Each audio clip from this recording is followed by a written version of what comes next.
నేను అడిగాను, ఏ ఇస్తారమ్మా, ఎక్కడికి వెళ్తున్నావు? పనికి వెళ్తున్నాను అన్నయ్య. పడుకోబెట్టి దేవుడు ఏం చేశాడు? నేను అన్నది పంపించేది. అప్పుడు ఏమొచ్చింది వీడికి? ఏమొచ్చింది? బుద్ధి వచ్చింది. బుద్ధి వచ్చినప్పుడు ఏమైంది? ఇప్పుడు మళ్ళీ మాంటుందా? మాంటే ఇంకో పక్కన కొట్టాలని పనిచేసి అలాగే. అందుకే ముందు మనం చదివాం 119 దావీదు కీర్తనలో ఏమన్నా కీర్తనగాడు, నేను శ్రమ కలగక మునుపు నేను దారి తొలగితిని. చదువున్న మాట కూడా కొంటుంది. ఎక్కడ చదివాం? చూడండి ఏమన్నా, నేను శ్రమ కలగక మునుపు నేను త్రోవ విడిచితిని. అది శ్రమ కలుగుగా మునుపు నేను త్రోవ విడిచితిని, ఇప్పుడు నీ వాక్యము అనుసరించి నడుచుకొనిచున్నాను. కాబట్టి మన క్రైస్తవ జీవితంలో ఈ శ్రమ ఎందుకు వస్తుందంటే, ఎక్కడికి వస్తుంది? దేవుని దగ్గర రావడానికి, దేవుని సమీపంగా రావడానికి, దేవునితో సహవాసం చేయడానికి. కాబట్టి ఈ శ్రమలు అనేది నీకు నష్టాన్ని తీసుకురావు, ఈ శ్రమలు అనేది నీకు బాధలు తీసుకురావు, ఈ శ్రమలు అనేది నీకు ఇబ్బంది తీసుకురాదు. ఇవి మేలే. ఎందుకు మేలంటే దేవునితో సహవాసం, దేవుని దగ్గరకు వస్తావు. దేవుని దగ్గర లేదనుకో దయ్యం పట్టుకుపోద్ది. నేను దయ్యం ఏం చేస్తుంది? పట్టుకుపోద్ది. అందుకే దేవుడు ఏం చేస్తాడు? ఎవరిని బట్టి అందరూ శిక్షించుడు దేవుడు. జాగ్రత్తగా ఉంచండి. చాలా మంది క్రైస్తవులు ఎలా ఉంటారు తెలుసా? దిట్టంగా ఉంటారు. వారికి ఏం జబ్బులు ఉండవు, బాధలు ఉండవు, ఇబ్బందులు ఉండవు, ఇరుకులు ఉండవు, ఏమి ఉండవు. అందుకు వాడేమనుకుంటారు తెలుసా? అబ్బా నేను ఎంతో మంచి క్రైస్తవులము, ఈ సుసన తప్పు చేసి అందుకే ఈ రోగం వచ్చింది, ఈ ఇష్టం ఏదో రోగం వచ్చింది, ఈ దేవుల్లో లేదు, నేను చూడు అందుకు దేవుల్లో ఉన్నాను, నాకు ఏమీ రాలేదు అని అనుకోవాలి. అలాంటి వాక్యం ఏం చెప్తుంది తెలుసా? నేను ఎబ్రీ పత్రిక 12 నువ్వు రోగాలు గుండా శ్రమలు గుండా వెళ్తలేదంటే నువ్వు దేవుని బిడ్డవు కాదు. రండి 12వ అధ్యాయానికి రండి. 12వ అధ్యాయం 5, 6 వచ్చిన చదవండి. నా కుమారుడా, ప్రభువు చేయు శిక్షణ నువ్వు ధృవీకరించొద్దు. ఆయన్ని గద్దించినప్పుడు విసుగకము.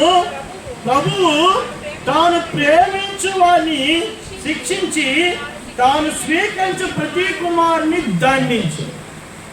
ఇప్పుడు సుసన దేని నుండి వెళ్ళింది? దండం. దండం. 2 విషయాలు, శిక్షణ, రెండవది దండన. ఏంటండి? శిక్షణ, దండం. శిక్షణ దండం లేకపోతే మనకు ఆడమని తెలుసా? కింద రాశాడు దుర్బీజులు. ఎవరండి మనం? దుర్బీజులు అనేది తెలుసా? దుర్బీజులు అంటే ఎవరు తెలుసా? ఒక వ్యక్తికి మొదటి భార్య వివాహం అయ్యింది.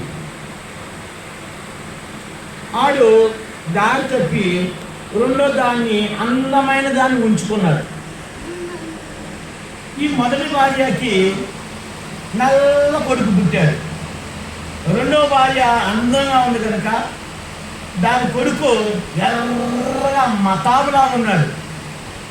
ప్రజలు ఏం చేస్తారు? అబ్బా ఎర్రగా ఉన్నాడు రా అని వాళ్ళు ముద్దాడతారు.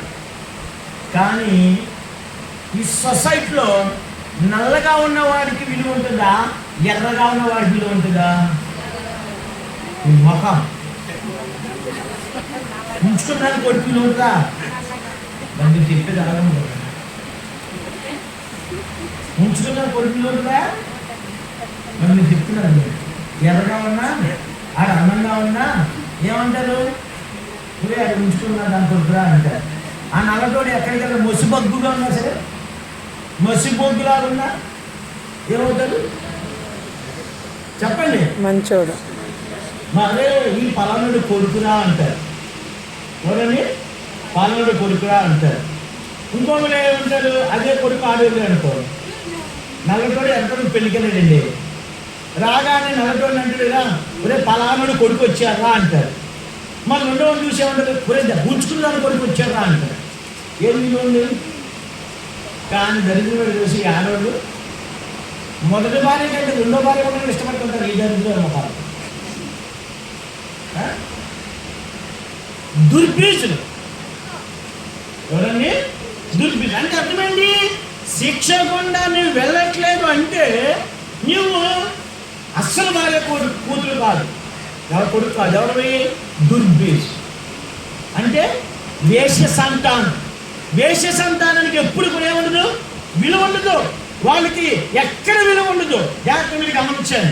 అందుకే బైబిల్ ఏం చెప్తుందో తెలుసా? బైబిల్ ఏం చెప్తుందో తెలుసా? యేసుక్రీస్తు ప్రభువారు తండ్రి వంటి దేవుడు ఎవరినైతే ప్రేమిస్తాడో వారు ఎవరంట? పిల్లలు. ఆ పిల్లల్ని ఏం చేస్తాడు? శిక్షిస్తాడు. మరి మనం ఎలా పిల్లలమయ్యామండి? ఎలా పిల్లమయ్యాము? అందుకే యోహాను సువార్త 1వ అధ్యాయంలో ఈ పిల్లలు ఎలా పుట్టారంట? మనం ఎలా పుట్టాం దేవునికి? రండి, యోహాను సువార్త 1వ అధ్యాయము, యోహాను సువార్త 1వ అధ్యాయము చూడండి, 11, 12 వచ్చి నుంచి చదవండి. ఆయన తన స్వకీయుల యొద్దకు వచ్చెను. ఆయన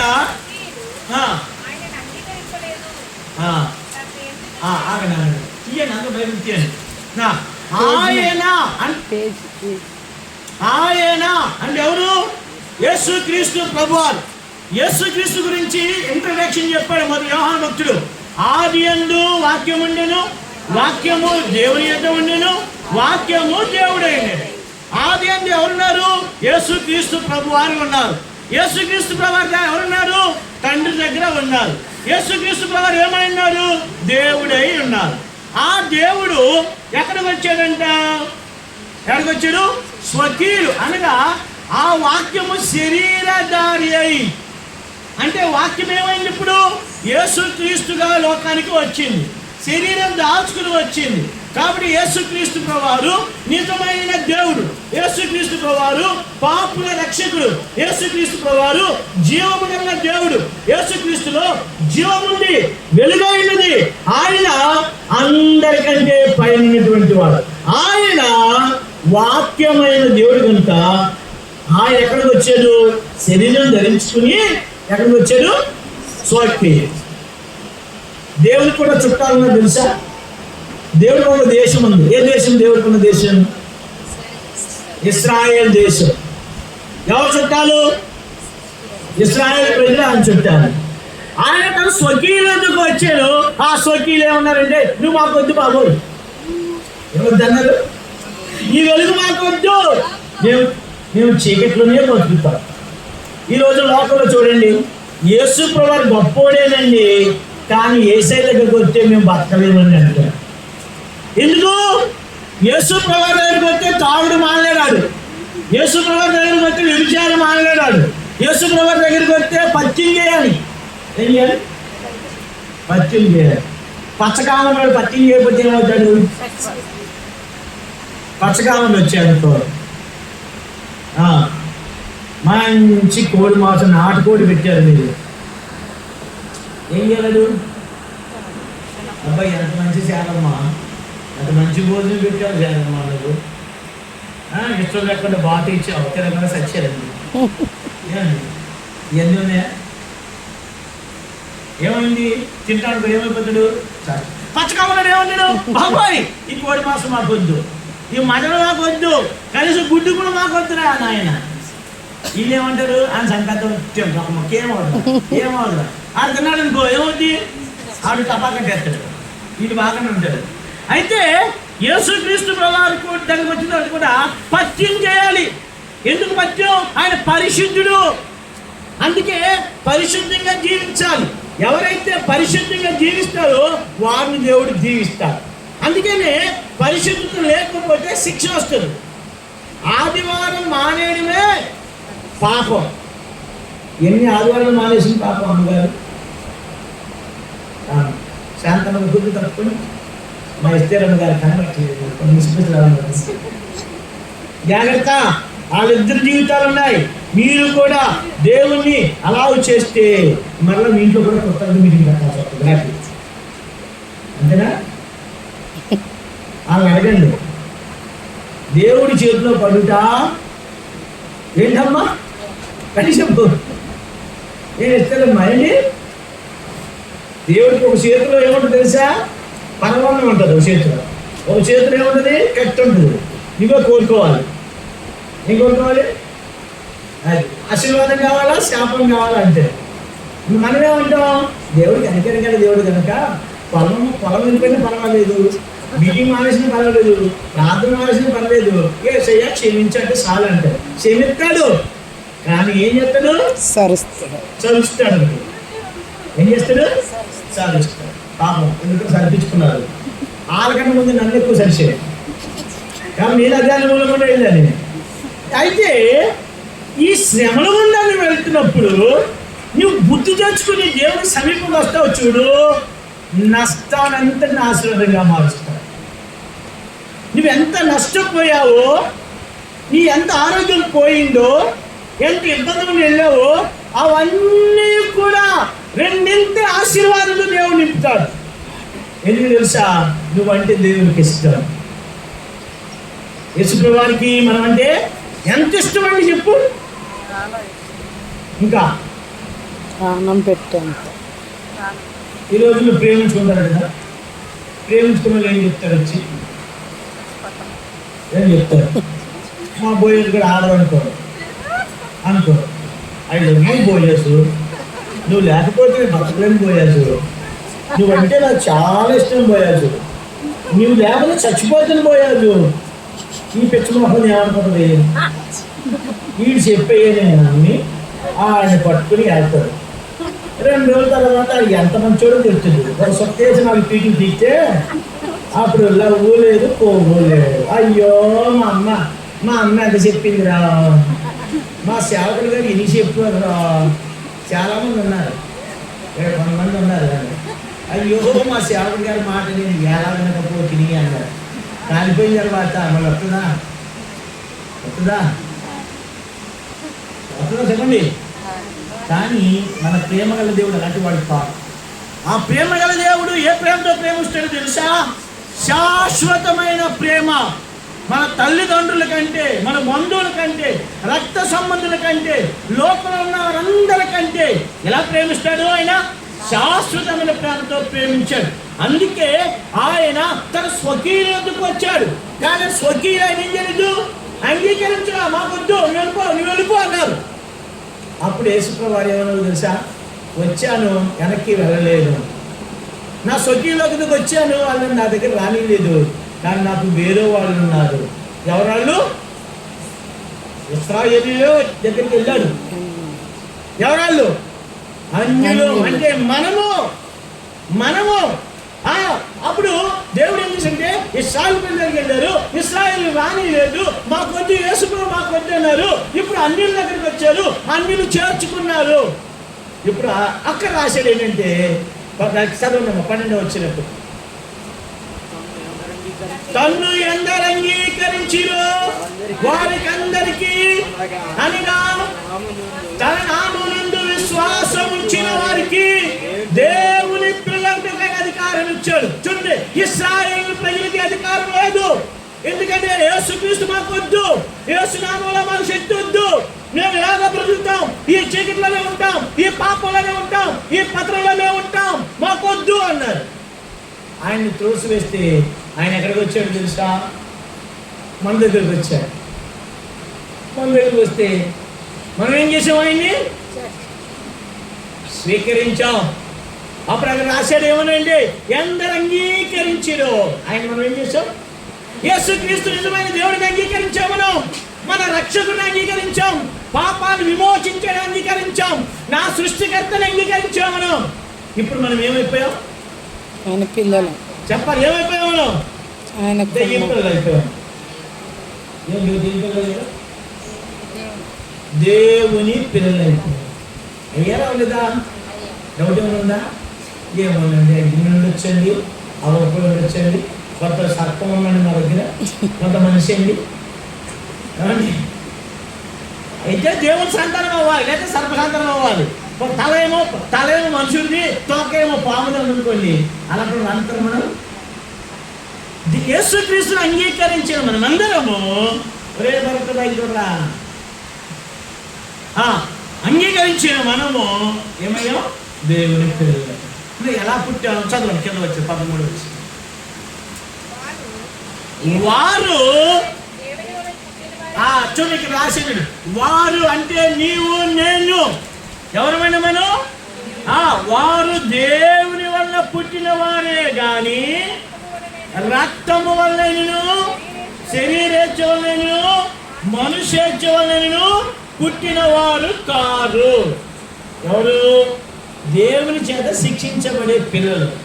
వీళ్ళు అంగీకరించబడిన వారు. దేవుని అంగీకరించాము కనుక మనము దేవుని పిల్లలమయ్యాం. ఎలా పుట్టాము మనం? ఇప్పుడు ఎవరైనా ఇప్పుడు తల్లిదండ్రులు ఉంటారు.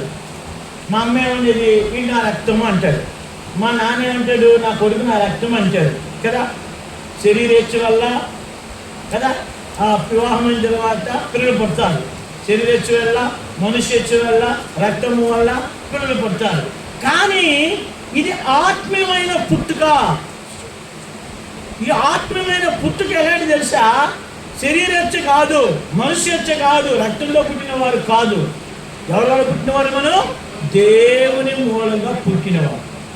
ఈ దేవుని మూలంగా పుట్టినవాడు ఇప్పుడు ఎవరి పిల్లలు? మనం దేవుని పిల్లలు. రండి 1 యోహాను పత్రికలోకి రండి. ఇంకా దీని భక్తులు రాస్తాడు.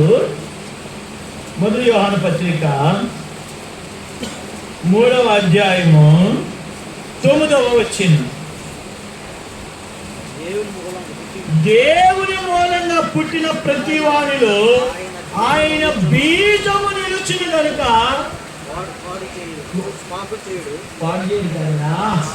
వాడు పాపము చేయుడు. దేవుని మూలంగా పుట్టిన వాడు కనుక పాపము చేయజారు. బీజం. ఇప్పుడు వర్షాలు పడుతున్నాయి. వర్షాలు పడినప్పుడు మనము ఎక్కడికి వెళ్తాం? వ్యవసాయం చేయాలి కదా. మనం వ్యవసాయం చేయాలండి. ఎక్కడికి వెళ్తాం? మనం పొలంకి వెళ్ళాలి. పొలంకి వెళ్ళే ముందు ఎక్కడికి వెళ్తాం? రైతు సాగుకారు దగ్గరికి వెళ్తాం. ఎందుకు? విత్తనాలకి వెళ్తాం. బీజం. ఇప్పుడు పుచ్చ విత్తనం వేస్తే పుచ్చకాయ వస్తుంది, పొట్లకాయ వేస్తే పొట్లకాయ, వరి వేస్తే వరి. కాబట్టి అలాగే మనం దేవుని మూలంగా దేవుని బీజం మూలం కనుక మనము ఇప్పుడు అంటాడు దేవుడు, వీళ్ళు నా బీజం, నేను వాళ్ళకి కన్నాను. ఎక్కడికన్నాడు? సిలువలో కన్నాను కదా. యేసుక్రీస్తు వారు మన కొరకు ఆ సిలువలో ఏంటి దిగచ్చాడు? రక్తాన్ని కాచాడు కదా. ఎంత ఇష్టం అంటే ఎంతో ఇష్టం కాదు దేవుడికి. ఇష్టం ఇప్పుడు ఎవరైనా అడిగితే ఇష్టం, అమ్మ ఇష్టం, మా నాన్న ఇష్టం, మా తమ్ముడు ఇష్టం అంటారు. కానీ ఎలా చూపిస్తాం? చూపించలేదు. కానీ యేసుప్రభు వారు సిలువ మీద, అందుకని ఒక పోస్టర్ చదివారు చాలా సంవత్సరాల క్రితం. అక్కడ ఇంగ్లీష్లో రాశారు. ఏం రాశాడంటే, ఒక చిన్న పాప వెళ్ళి యేసయ్యా నేనంటే మీకు ఇష్టమేనా అని అడిగాను. చిన్నపిల్లలు అడుగుతారు కదా, నేనంటే ఇష్టమేనా అని అడుగుతారు కదా. ఎంత ఇష్టమో అని అడిగాను. అప్పుడు యేసయ్య చెప్పాడంట, నువ్వంటే నాకు చాలా ఇష్టమమ్మా అని. ఇక్కడ చేరు వచ్చిన మనందరం యేసయ్యకి ఎవరికి ఇష్టమో కదా, చాలా ఇష్టం. అప్పుడు ఎంత ఇష్టం యేసయ్యా అని అడిగిందంట చిన్నపిల్లలు. అప్పుడు యేసు ప్రభు అన్నాడంట, ఇంత ఇష్టం నువ్వంటే నాకు. ఎంత ఇష్టం అండి? ఏంటంటే అండి, శిలువ మీదకి వచ్చి రక్తం కార్చి చనిపోయి అవమానపరచబడేంత వరకు కూడా నువ్వంటే నాకెంతో ఇష్టం. ఇష్టం ఉంది కనుకనే మనం ఎన్ని తప్పులు చేసినా, ఎన్ని తిట్టినా, ఎంత తిరుగుబాటు చేసినా ఏం చేస్తున్నాం? మనం ఏం చేస్తున్నాం? చూస్తున్నాం. ఏం చేస్తున్నాం? ఈరోజు శరీరంలో ఉండాలి ఇష్టం. కాబట్టి ఇప్పుడు ఈ పిల్లలు శిక్ష గుండా వెళ్ళాలి. ఎందుకని? మన పిల్లలు పాడైపోతే ఊరుకుంటాం. మనం ఊరుకుంటారా? ఊరుకో. వాడిని నయాన్నో భయాన్నో కొట్టో తిట్టో మనం ఎక్కడ తీసుకొస్తాం? మన మార్గంలోనికి తీసుకురావచ్చు. ఒకసారి మా పిల్లోడు, మేము ఒక వాళ్ళు ఉన్నాము, ఎర్రటెండలో ఇద్దరు ఆడపిల్లలు వచ్చారు, చిన్నపిల్లలు మన దగ్గరకు వచ్చినాడు. వాళ్ళు ఇమ్మిగాడు ఆడుకున్నాడు ఎక్కడ ఇసుకలో. మధ్యాహ్నం 1 గంట అవుతుంది. అప్పుడే ఒక 4 రోజుల క్రితం గచ్చు చేసాం, పెద్ద గచ్చు చేస్తే నేను ఆడుకు తమ్ముళ్ళు ఎవరు లేరు కాబట్టి ఆ పిల్లలతో చక్కగా ఆడుకుంటున్నాడు. ఎలా ఆ కొండ మీద ఆయనేమో ఇసుక మీద ఉన్నాడు, ఈ పిల్లలకి కింద ఉన్నారు. ఎందుకంటే వాళ్ళేమో అన్నయ్య పడిపోతున్నాను అన్నారు. వాళ్ళు ఆడేమో చిన్ని వస్తున్నాను చెప్పి అటు పట్టుకుని లాగుతున్నాడు. సినిమా చూస్తారు కదా ఏమండి, ఇలా లాగుతున్నాడు. వీళ్ళు అన్నారు ఎండ వర్షం వస్తుంది, ఎండ వస్తుంది, కొంచెం అది పాడైపోతుంది గెలవనండి. నేను ఇంటిగా రారా అన్నాడు. ఆవిడాడి ఆడుకుంటాను అన్నాడు. రై వస్తావు రావా అన్నాను. ఏం లేదు రై నేను అన్నప్పుడు రై ఆ ఎండలో పడుకోబెడతా బట్టలో తీశాను. ఆడు ఆవేశంలో మర్చిపోయి పడుకోబెట్టి చూడు అన్నాడు.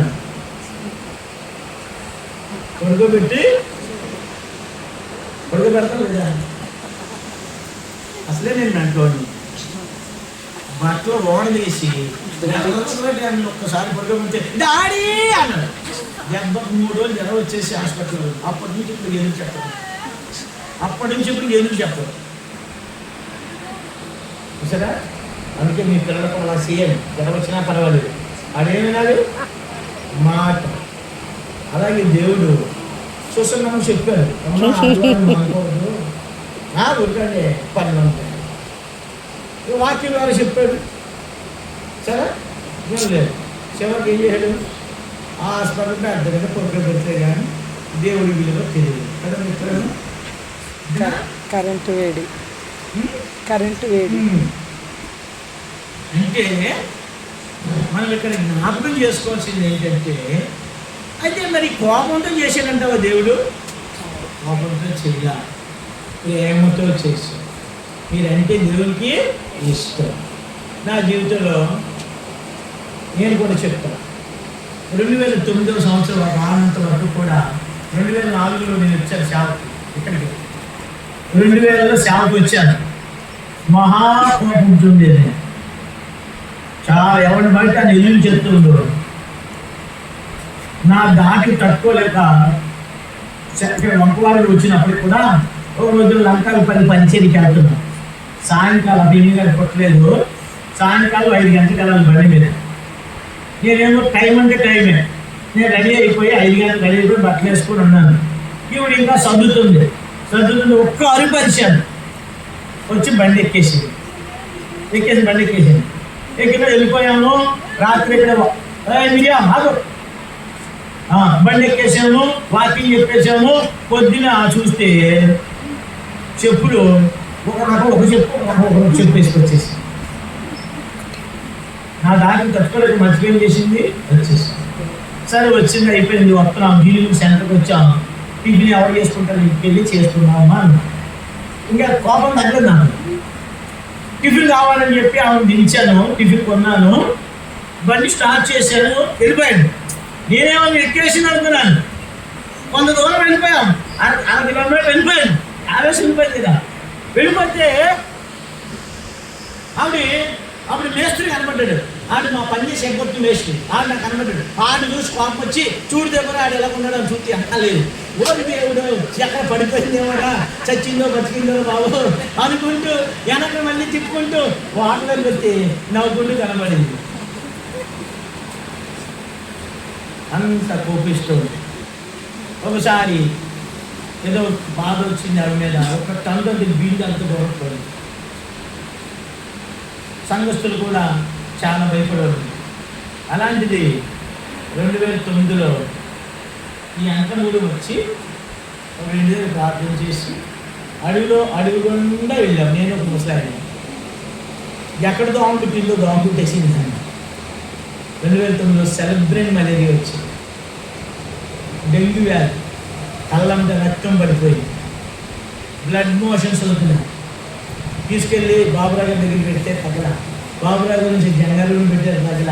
జంగాలను విజయవాడలో పెట్టారు తగ్గల. అప్పుడు ఆలోచిస్తాను, ప్రభువా ఎక్కడ నేను నష్టపరిచాను, అప్పుడు కొన్ని పొరపాట్లు చెప్పారు. బైబిల్ చెప్పింది కోపపడుడు కానీ పాపం చేయకుడి. ఓహో, అందువల్ల నష్టపరిచావా దేవా అనుకున్నాను. దేవుని దగ్గర తీర్మానం తీసుకున్నాను. దేవుడు నాకు రక్తం ఎక్కించాలన్నాడు. డాక్టర్ అన్నారు ప్లేట్లెట్స్ 40,000 వెళ్ళిపోయాయి, రక్తం ఎక్కియాలి అన్నారు. రక్తం ఎక్కితే ఎవడో రక్తం మనకి ఎక్కించాడు ఇంకో వాడి బుద్ధికి వచ్చేస్తాడు. అవునా కదా? ప్రభువా, ఆ రక్తం నాకెందుకు ప్రభువా, ఈ రక్తం నన్ను ప్రోక్షించు, నా బ్రతుకు మార్చు, నా తప్పు అయింది అని ప్రార్థన చేస్తే రెండో రోజుకి ఏమిటి ఇంజక్షన్ బొంబాయి నుంచి ఫ్లైట్లో తెప్పించారు. 106 జ్వరం వచ్చింది. డాక్టర్ నర్సులు తిరిగిపోతుంది జ్వరం, ఐస్ గార్డు తెచ్చి మొత్తం రుద్దుతున్నారు. అప్పుడు బొంబాయి నుంచి ఒక ఇంజక్షన్ తెచ్చారు, ఎక్కిచ్చారు, తగ్గిపోయింది. రెండో రోజున 90,000 వెళ్ళిపోయింది. 4 రోజులకి 3.5 లక్షలు వెళ్ళిపోయింది. తిరిగి వచ్చిన తర్వాత అప్పుడు నేను ఈ కోపం మానడము, ప్రజలను ప్రేమించటము, సమాధానం ఎదుర్కొనము అవి నేను నేర్చుకున్నాను. అప్పుడు నేనేమనుకున్నానంటే శ్రమ కలుగు మునుపు నేను ఏం చేశానమ్మా త్రోవ విడిచిపోయాను. శ్రమ కలిగిన తర్వాత ఇప్పుడు నాకేమైంది? మేలాయను. ఏమైంది? ఈ రోజున ఈ శ్రమల గుండా వెళ్ళింది. ఏమైంది ఇప్పుడు ఆమెకు? మేలు మేలు అనేకులు చెప్పొచ్చు. నన్ను చూడండి మీరు చూసిరండి, మాట్లాడరా, భోజనం పెట్టు, నేను ఎంతో మంచిగా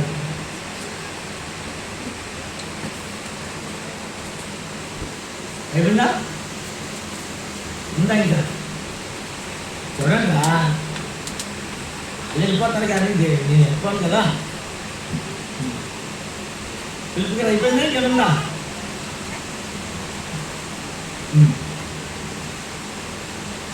ఎక్కడ ఆగామా? రైట్, వస్తే కూర్చో, లేదా కూర్చో, కూర్చోదా రే, మాట్లాడుకుంటారా? శ్రమ కలుగు మునుపు నేనేం చేశాను? కీర్తనకాడే ఉన్నాడు, శ్రమ కలుగు మునుపు నేను త్రోవ విడిచితిని, ఇప్పుడు నీ వాక్యమును అనుసరించి నడుచుకోవచ్చు. కాబట్టి దేవుని పిల్లమైన మనకు శిక్ష గుండా మనం వెళ్ళాలి. శిక్ష గుండా వెళితేనే మనం ఎవరము? దేవుని పిల్లలు. శిక్ష గుండా వెళ్ళకపోతే వేశ్య పిల్లలు మనం. అందుకనే బైబిల్ ఏం చెప్తుంది తెలుసా? తన